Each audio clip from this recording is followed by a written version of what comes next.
What's going on, guys? It's your boy Brent Lohmer. We're going to be talking about the all or none mindset today. So, not only can this all or none mindset sabotage any sort of like fat loss you're trying to get, but it can also cause you to gain unwanted fat. It can prevent you from kind of living that happy, healthy life that you're trying to achieve because it's a mindset that kind of sets up rules. And with those rules, there's oftentimes some sort of backlash that happens. So, let me tell you my story. So, a few months ago, I wrote an article on my experience with disordered eating back in '04. Basically, I had kind of a combination of kind of exercise-induced bulimia, so I would exercise a lot and not kind of counterbalance that with taking in enough food. I would also I also had a little bit of what's called orthorexia, so I was obsessed with eating really, really clean food. So, a lot of like whole wheats and whole grains and stuff like that, to the extent that I would just not eat other, you know, like white foods and stuff like that. But it was an obsession, and it was a little bit over the top, and then also a little bit of anorexia nervosa because I was not consuming enough food, and I was quite preoccupied with my body. So I went to the hospital. I was in there for a month. I got treated for over a year, and I got discharged. It was all good, but turns out it wasn't. I still had a little bit of kind of lingering, a little bit of a lingering condition regarding disordered eating, and specifically around this all or none mindset. So I still had this kind of mentality of good versus bad foods, and that's one of the telltale signs of the all or none mindset is you have good foods and then you have bad foods. You're either on or you're off, right? So that's why the all or none mindset kind of backlashes or gives you a kickback a little bit, because if you have good foods, you're on when you eat those good foods. If you have bad foods, you're off when you have bad foods. So what ends up happening is people will just completely let her buck if they have that all or none mindset, and if they have these rules around eating where if they're not eating good foods, they have nothing to fall back onto. So they just try to consume and consume and consume these foods that are what they consider bad. So my story is, I went back in '04. I went to the clinic and I got counseling and stuff like that, and they were great. But I still had this all or none mindset around food, and I still had these kind of rules about good or bad foods. So what ended up happening is I would have this cheat day. I'd have a cheat day on Saturday from like 4 p.m. until midnight or so, and I would just let her buck. I would eat so much food. I'd eat, fried chicken, I'd eat pizza, I'd eat ice cream, I'd eat cake, I'd eat chocolate bars, chips, whatever. And I would eat so much that I would just get sick. Like I'd get full, I'd be belly up on the ground, and I would not feel good. I would just completely override any sort of signals that I had saying, hey, Brent, that's probably enough. So basically what I had done is I had switched from an all or none mindset where I just restricted and I was always on, to an all or none mindset where I was either on or I was off, right? So when I was off, and I just completely took advantage of that 8-hour window that I had to eat whatever I want. And it just sucked. Like I felt like shit. I didn't function well the next day. I was not productive. It took away from any sort of athletic prowess that I had. If I had something scheduled in that 8-hour time frame, it just wasn't fun. And then the other thing is I would look forward to my cheat day all week. And I never really lived in the moment. I never really enjoyed the moment. Never really enjoyed the other foods that I was eating. So it really took away from my ability to kind of live my life and be in the moment, be present, and live out my life the way that I wanted to. So I knew I needed to, or I knew I wanted to do something about it. So that went on for a year. I changed it. I got that out, that cheat day out, and I basically just changed to where I would eat those bad foods at family gatherings, at Christmas, when I'm out with my friends. So I had basically gotten rid of that scheduled binging and kind of put in some situational binging. But my all or none mindset didn't really change yet. But it wasn't until I got into Precision Nutrition and their method of coaching nutrition that I started to recognize that I had this all or none mindset and I had to do something about it. So I kind of took a few different approaches to it and just chipped away at it. And it's not perfect today. It's still a work in progress, but I'm a lot better. And here's some of the methods that I use and that you can use to help kick the all or none mindset. So the first thing is basically you want to change the way you look at perfection versus progress. So when you're always trying to chase perfection, it's really hard to get consistency, and consistency is ultimately the goal that we're trying to achieve here. So aiming for good enough was a big thing that helped me. So I kind of look at things on a continuum, right? So there's better foods, and then there's the best foods. And based on the situation, what's the better option?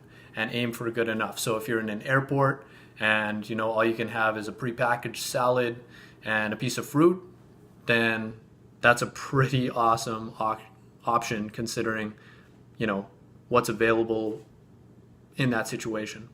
So don't aim for perfect, aim for good enough. The next thing was changing my vocabulary and the way I spoke about food. So I no longer refer to foods, and we're obsessed with this with our clients, just not calling foods bad.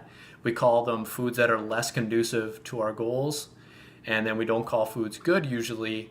We call them foods that are more conducive to our goals. So changing your vocabulary around the way you speak about food is beneficial as well, for changing the rules that you have around eating. The next thing that we talk about is actually eliminating rules and taking them out, because like we talked about, strict rules about good versus bad just gives you nothing to fall back onto when you're eating your bad foods, right? You'll just do anything you can to shovel in those foods like I did. It was on all week, and then my rules were opened up in that 8-hour time frame on Saturday, and I just let her buck. So, food is what it is. It's enjoyable, it's pleasurable, it's a means of health, fitness, and performance, but it doesn't need to be strictly governed. So, there's some principles that help you live a healthy life, like eating lean protein, eating colorful fruits and vegetables, eating slowly and mindfully. But when it comes down to it, you don't need to govern the way you eat with these, when you can eat, where you can eat, how you can eat, and what you can eat. The next thing is using the clean slate method. So, you mess up on a meal, it's not even a mess up, right? Like it is what it is. You'll come back the next time and just crush that meal. What happened in your previous meal doesn't affect this meal right here. What happened yesterday doesn't affect today. You can wipe the slate clean, fresh chance for you to come back and just attack that next meal or attack that next day. And then to build on this, the next one is to practice the skill of bouncing back. So this is one of my favorite things to do. And when you look at the most successful people and you look at our most successful fat loss clients, they have this cool or crazy ability to bounce back. And it's a skill that you can practice. The more that you practice the skill of bouncing back, the better you get at it. So you have a bad quote unquote meal, or a meal that's less conducive to your goals, no problem. That is an opportunity for you to practice the skill of bouncing back. Because again, the best fat loss clients have the best ability, or have the strongest ability, to come back and bounce back from a meal that's less conducive to their health. So those two are great, the clean slate method and the bouncing back reframe method. No more cheat days. I ditched the cheat day. Again, the cheat day implies that you're doing something bad, right? It's a rule. There's no good or bad. There is just less conducive, more conducive. And to eliminate that cheat day is just opens you up for the opportunity to, have foods at times that maybe you normally wouldn't have them. But again, you can practice bouncing back if you let it go overboard a little bit, Or again, it's a great chance to work on eating slowly and eating mindfully, which is the next thing. Sensing into body cues. My appetite awareness is now extraordinary. I'm very, very proud of myself for doing that, because I had very little appetite awareness just going through what I went through. So having that ability now is probably the thing that helps me deal with my all or none mindset the most, is the ability to sense into fullness and hunger, and my ability to eat things slowly. I enjoy things more. They last longer. I feel good about eating them, and I don't feel like heavy and bogged down when I adhere to these kind of slow eating and mindful eating principles that are so conducive to health. So sensing into body cues and using the appetite awareness, eating slowly, eating mindfully is huge when it comes to ditching the all or none mindset. The last thing, guys, is using a weekend and nighttime overeating journal. So, times when you typically go balls to the wall, right? A little bit of weekenditis or late night-itis or something, where you kind of let her buck. Write down how you feel before, what you feel during, and what you feel after eating those particular foods or having a little bit of a binge.